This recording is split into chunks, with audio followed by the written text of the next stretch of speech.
How does one guitarist become, well, a true sonic architect? We're talking about Hyde of X Japan, a player whose sound was a whole universe unto itself. It was this wild blend of raw power, futuristic chaos, and melodies you just couldn't forget. Today we're plugging in and deconstructing the whole setup, the gear, the techniques, and the philosophy behind a true guitar legend. We have to start with Hyde's core belief, because it's really the key to his entire sound. Before we even get to the technology, the amps, or the pedals, there was this one simple idea. The guitar has to sing. See, for him, it wasn't about pure technical speed. It was about making the guitar into a voice. Just keep that in your head, because it shapes everything we're about to dig into.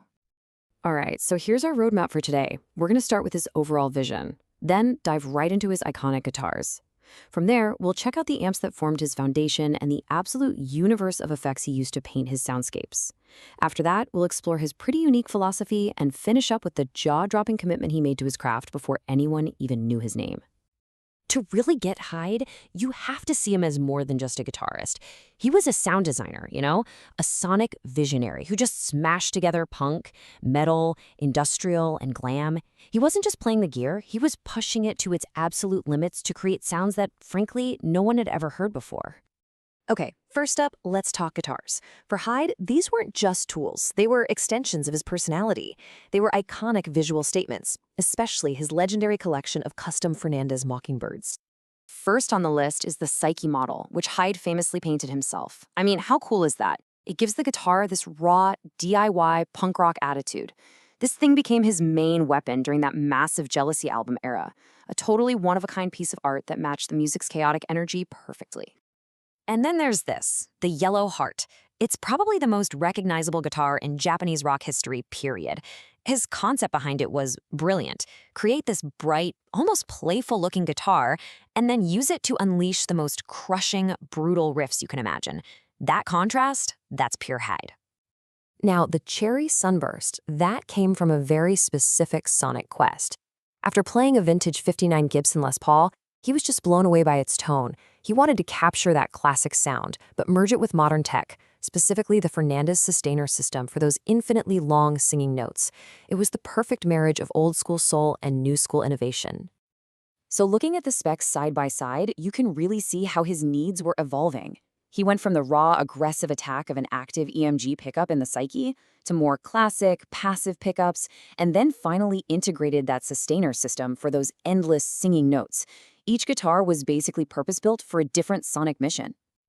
So, next in the signal chain, the amplifiers. And Hyde's approach here was just brilliant. He built a dual amp system, dedicating different amps for his distorted and clean sounds. This was all about getting maximum clarity and power. His strategy was all about separation.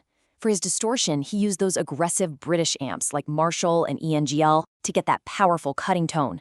But for his cleans and effects, he turned to the super crystal clear Roland JC120. This separation meant his heavy riffs stayed tight and his atmospheric sounds had all the room they needed to breathe without ever turning into mud. Smart. Okay, here's a pro tip straight from Hyde's playbook. He'd use a Boss OD1 overdrive, but not for the actual drive. Check this out. He'd turn the drive knob all the way down to 0 and then crank the level knob all the way up to 10. The whole point wasn't to add pedal distortion, but to just slam the front end of his Marshall amp, pushing its own tubes into this more explosive, saturated roar. It's all about pressure, not just gain. Now we get to the effects, and this is where Hyde really became a sonic painter. His rig was this whole universe of rack units and pedals that he used not just for a little color, but to fundamentally reshape the guitar's voice into something totally new. So how did he do it?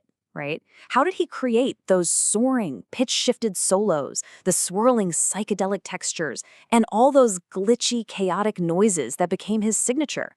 Well, it all came down to a very carefully curated palette of effects. So here's a look at his sonic toolbox. You can see the key categories right away. Super aggressive distortion pedals, the absolutely essential Digitech whammy for his signature pitch shifting, and classic modulation for texture. He even used the SandSamp as a secret weapon for recording. Each one of these was like a different color on his palette. For all the guitarists watching, pedal order is everything. And Hyde's logic here was super clear. Shape the sound first with filters like the wah and the whammy, Then add the core gain with distortion, and finally, add movement and space with modulation and delay at the end. This specific layering, that was the formula for his massive, complex soundscapes. Okay, so we've seen the what, all the gear. Now let's explore the why. What was the mindset, the philosophy that drove him to create in such a unique way? This goes way beyond technology and gets into the mind of a true maverick. His advice on practice was so simple and so intense. It wasn't about some rigid 30-minute schedule. It was about total immersion. The guitar was just always there, a constant part of his day. That kind of dedication is how you move beyond just playing notes and really bond with the instrument. This attitude right here, this was at the absolute heart of his playing. It was never about technical perfection, it was about swagger and feel.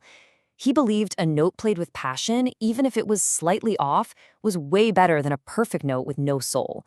He turned so-called mistakes into signature parts of his style. It was all about owning it.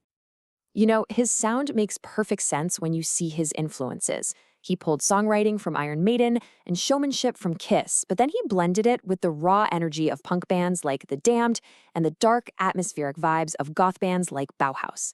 This incredible range is exactly why his music never fit neatly into a single box. So, we're building to the final and maybe the most telling part of his story. This isn't just about talent. It's about the staggering level of belief and investment he poured into his music long before he ever had a record deal. Just look at this rig. A Marshall JCM 800, a professional ADA preamp, high-end rack delays, noise reduction units. I mean, this is a pro-level touring rig.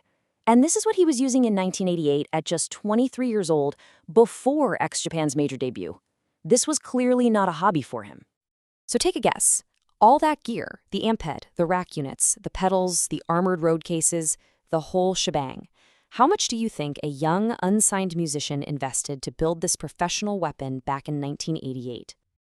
Over 1 million yen. In 1988. That is an absolutely colossal investment. It's a statement.